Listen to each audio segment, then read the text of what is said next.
I'm back. So, but I just need to send you all the link.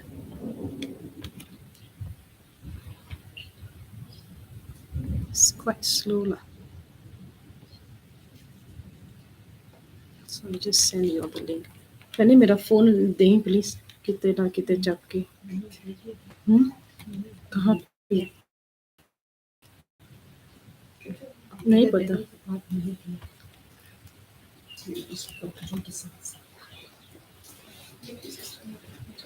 मैंने उसको. या दिया है.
Yep, there is. Yep. I just said. Okay. आप है ना ABC में दूसरे ग्रुप्स में पोस्ट करो. हाँ?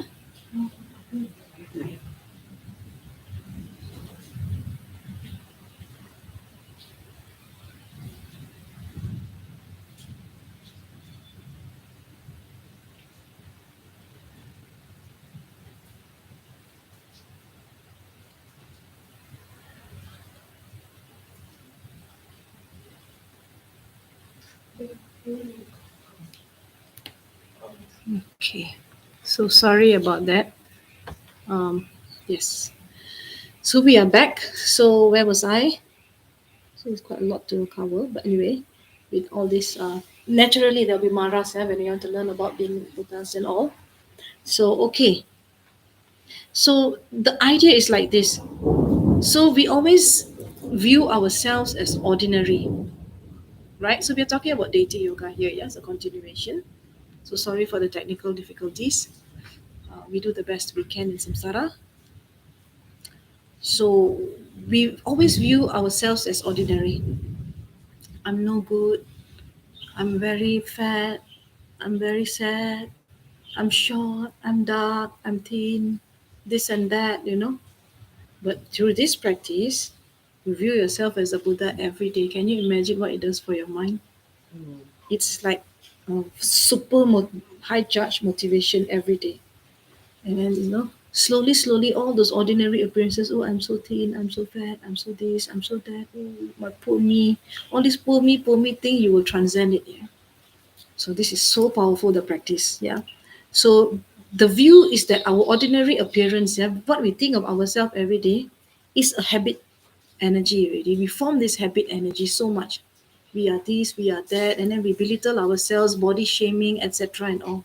So for those of us who are victims of body shaming, or we ourselves body shame, or we don't like ourselves, self-hating, if practice metta also cannot, because we, somehow or other we still come back into those same patterns, then Deity Yoga is one very powerful way to do.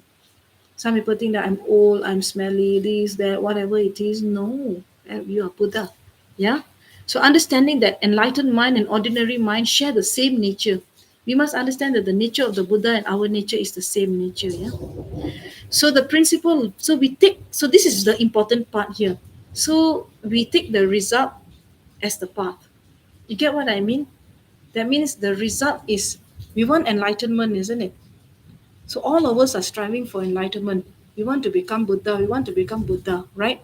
But here in Deity Yoga, we are already Buddha now. So we bring the result of what we want. So usually we say that, oh, we practice, one day we become Buddha. But here it reverse, You say we practice Buddha, one day really become Buddha. So you know what I mean? So this is a special practice called, what I call that now, taking the result as the path. So the resultant state is the Buddhahood state. But we are taking that resultant state in integrating it into our daily life, our daily practice, right? And then after that, daily, when we do this visualizations and all, we become more and more and more and more confident, more and more in touch of our Buddha nature, with our Buddha nature. So we are practicing now what we aim to achieve. Isn't it fantastic? Isn't it so creative?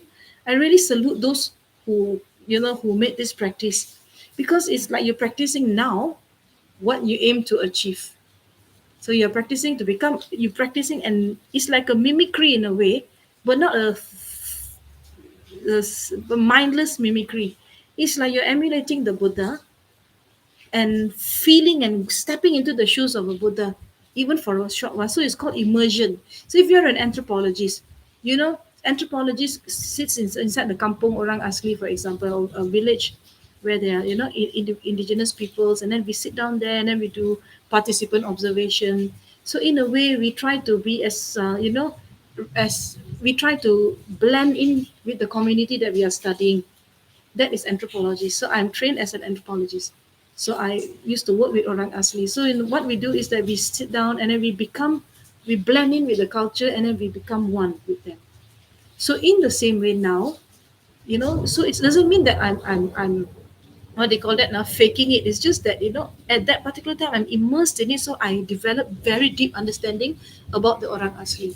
So now we put ourselves, we immerse ourselves into the shoes of the Buddha, Tara, Chenrezig, Amitayu, Medicine Buddha, whoever, Zambala, yeah, Vajra Yogini, anyone, Hivajra, Kala Chakra, Vajra Bhairava, anyone. And at that particular time, we really can feel, we understand what it is, what the deity is all about. Yeah. So get what I mean? So this is called the unity of wisdom and method. So there is a wisdom aspect of this deity yoga. There's a method aspect of this deity yoga also. But I must emphasize again, without empowerment, Wang, without oral transmission, lung, and all this, we cannot practice. Yeah, so you must make sure that you practice properly. So now we will start the actual practice. Okay, excited enough? How to practice? Okay, now, so it's like, again, once again, we take refuge in the Buddha Dhamma Sangha. So here in Vajrayana Buddhism, we take refuge in our gurus first before we take refuge in the Buddha Dhamma Sangha. So when you hear me every time I say I take refuge in the gurus, the Buddha, the Dhamma, and the Sangha, why? Because it is not the Buddha who is teaching us directly. The Buddha's teachings have come to us through a lineage of uh, gurus from the time of the Buddha. So a guru is somebody who has practiced, yeah, and who passed on the teachings to the students. So guru, disciple. We are disciple. Our teachers are the gurus.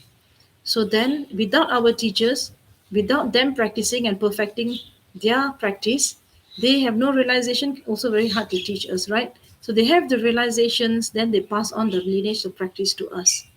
So therefore, they are kinder than the thousand Buddhas also, because the thousand Buddhas are not physically teaching us. It is our gurus that are teaching us directly, the human ones. Yeah. So therefore, we pay homage to the human gurus, the Buddha, the Dhamma, and the Sangha. So we say in Vajrayana Buddhism, we pay homage to the gurus, and then we pay the homage to these deities also. These deities, like for example, now we let's say there's Kuan Yin and all these deities, medicine Buddha. So we also pay homage to them as a respect for the practice that we are going to practice. And then also we pay homage to all the others in the pantheon: Guru, Yidam, Khandro, Lama. So which means that the Lama, Yidam, Khandro, Guru, our uh, the deities, and also the Dakinis, apart from the Buddha, Dhamma, and Sangha. And ultimately, we take refuge in our own true nature of mind. So there's external refuges and there's also internal refuge. And the internal refuge is our own Buddha nature. So the Deity Yoga practice is actually taking refuge, is actually trying to connect us with our own Buddha nature, which we are always like far off, yeah, because we are covered by cow dung. Yeah, sorry to say. So stinking. Okay. So after taking refuge, so then we generate bodhicitta. So which means that until the heart of enlightenment is reached, I and all my kind mother sentient beings. So we practice for the benefit of all living beings. All living beings have been our mothers in one life or another because we have lived so many times before. So every living being, you, me, I have been your mother, you have been my mother. This is what the Buddha has said, that every living being has a connection with us because we have all lived numerous times before. Millions and zillions of times we have come back again and again and again, having different mothers. So therefore, every being that we meet would have been our mother at some point in time. And if our mothers are suffering, what's the point of our enlightenment? So therefore, we are going to practice for the benefit of all our kind mother sentient beings because they have been so kind to us in the past. And then we have, it's like we, even if we put our parents on our shoulders for 100 years, we cannot repay their kindness. We can only repay their kindness by showing them the way, the path towards enlightenment. This is what the Buddha said, teaching them the Dharma. So that's why when we practice, we are practicing for all living beings. And this is one of the essential ingredients of uh, Vajrayana practice. So Vajrayana practice, there are three aspects. One is the opening aspect, the other one is the practice, the middle aspect, and the closing aspect. So the opening aspect, we take refuge and we generate bodhicitta, right? With a clear motivation to benefit all living beings. And then after that, generally we do seven limb prayer. So I just very short. You just have to visualize, yeah, what I say to you in English, and then for those of you who are actually practicing already, so it's easier for you. For those of you who are new, just listen and try to understand. Okay, I prostrate to the Buddhas and Bodhisattvas of the three times and 10 directions with as many bodies as grains of sand in the Ganges River. I offer all offerings, both real and imagined, to all the Buddhas and Bodhisattvas of the three times and 10 directions. This is the second. I confess all sins since beginningless time, the five worst and the 10 non-virtuous actions. That is the third confession, third branch.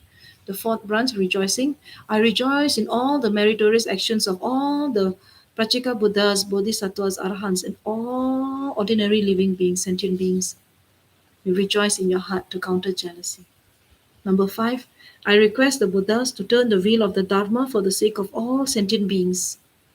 Number six, I beseech the Buddhas, our gurus, not to pass into nirvana, but to stay back and help us cross samsara. So that's why we have tulkus, we have our masters coming back again and again and again reborn. Because we request them, please, once they enter into nirvana like the Buddha, they cannot come back in physical aspect anymore. So our gurus come back in the form of bodhisattvas because they delay their nirvana. It's not that they cannot attain, they can. But we request them, by our requesting them, they delay their entry into nirvana and they come back again and again in new bodies, lifetime after lifetime, like the Karmapa, like the Dalai Lama, like this. So you call them reincarnated masters in Tibetan, Tulku. And the final branch, we dedicate these merits to all living beings, that they may be liberated from the ocean of birth, old age, sickness, and death. So I repeat one more time the first branch.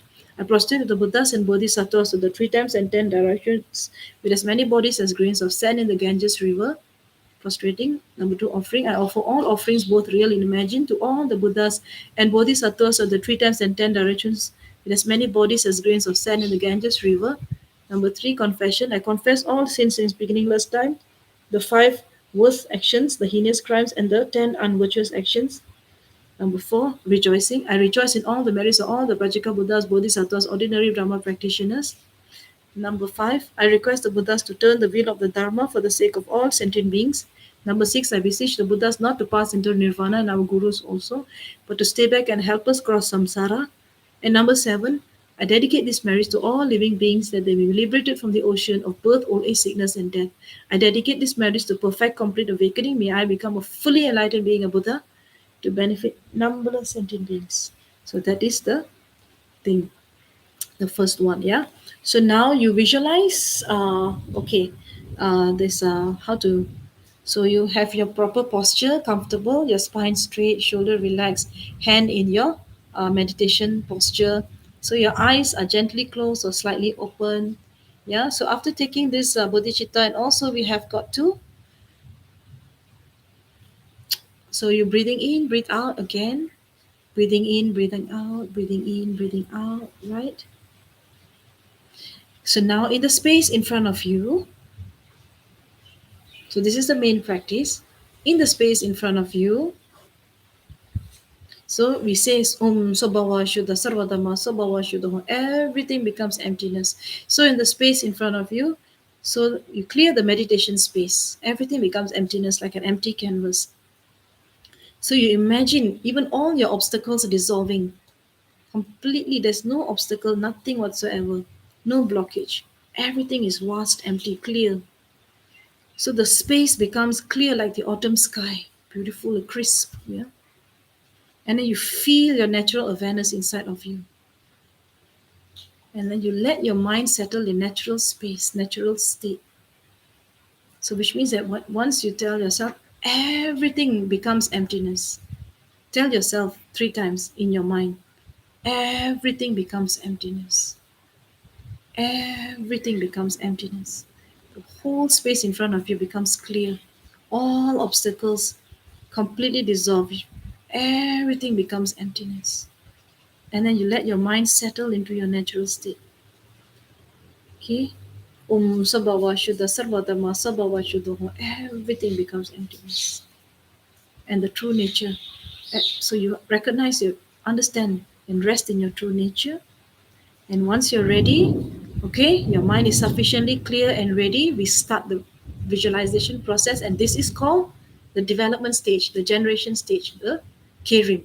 Okay, so now you visualize in the space in front of you, okay, this vast space in front of you, slightly elevated above your head. So you visualize a lotus flower. Suddenly, a lotus flower springs up. Okay, so for those of you sleeping,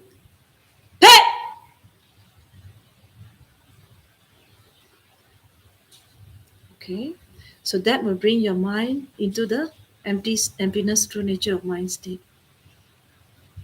So everything becomes emptiness. So now listen very carefully. So you visualize in front of you a lotus flower, and now I'm going to give you some detail. So it's a pink or white petal. You can visualize the pink or white petal. It's fully open and it's beautiful, pristine. And on top of it is a moon disk. It's a moon cushion. Yeah. So you visualize this beautiful lotus, however many petals. So on top of the lotus is a moon disk. Yeah. And then you can also actually think that wherever you are is a pure land. It's like a Buddha land. It's the pure land of Buddha Shakyamuni. Buddha Shakyamuni means Siddhartha Gautama Buddha, right?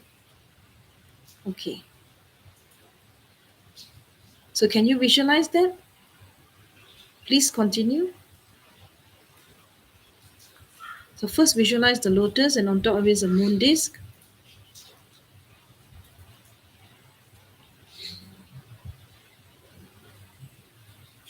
And then after that, the Buddha Shakyamuni suddenly appears on the moon disk. Okay? Sitting there.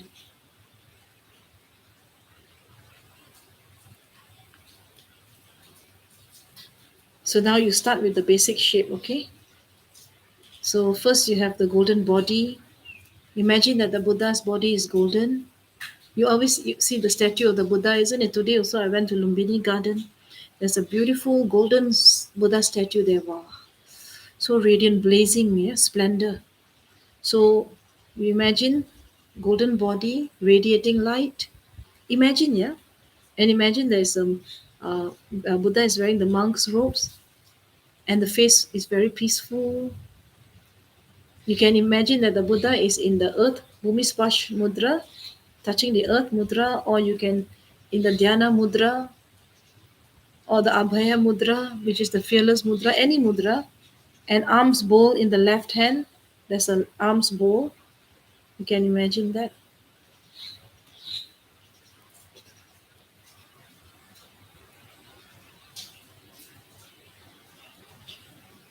So wearing the three robes of a monk, and if you can understand what are the 32 major marks and 80 minor marks of a Buddha.